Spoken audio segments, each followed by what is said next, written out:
Welcome to the public wellness. Like મારા જ કેસમાં કહું અને મારા જેવા ઘણા કેસ હશે. Like I am now have freedom from my health issue.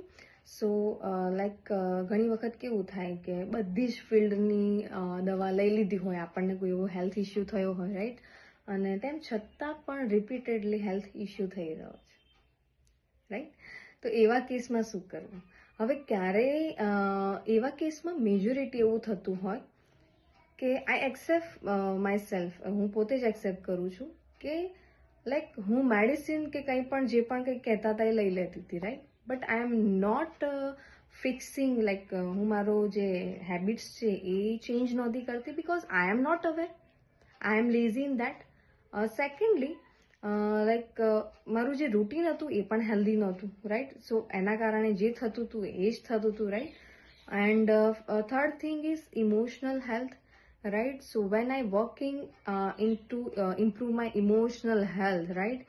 સો એનાથી જે લાંબા ગાળાથી તમે જે સફર કરો છો, યર્સ ઓફ યર્સ, રાઈટ, બહુ બધા વર્ષોથી તમને જે પ્રોબ્લેમ હોય, રાઈટ.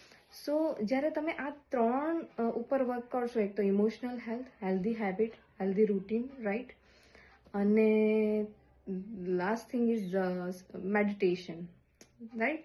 આ 4 ઉપર જ્યારે ફોકસ કરશો ત્યારે તમારી લાઈફમાં ક્લેરિટી આવશે. તમે જોઈ શકશો કે કઈ ખોટી વસ્તુ થઈ રહી છે, રાઈટ. ઘણી વખત આપણને ખબર જ ના હોય કે અનઅવેરનેસમાં આ રીતે થતું હોય, રાઈટ. એના કારણે રિપીટેડલી જે વર્ષોથી સફરિંગ કરી રહ્યા છો એ હેલ્થ ઇશ્યુ તમે સફર કરતા હો છો, right. So if you found the answers of your most tempting question, yeah, I'm not getting the solution of my problems in so many years, okay, so this is it.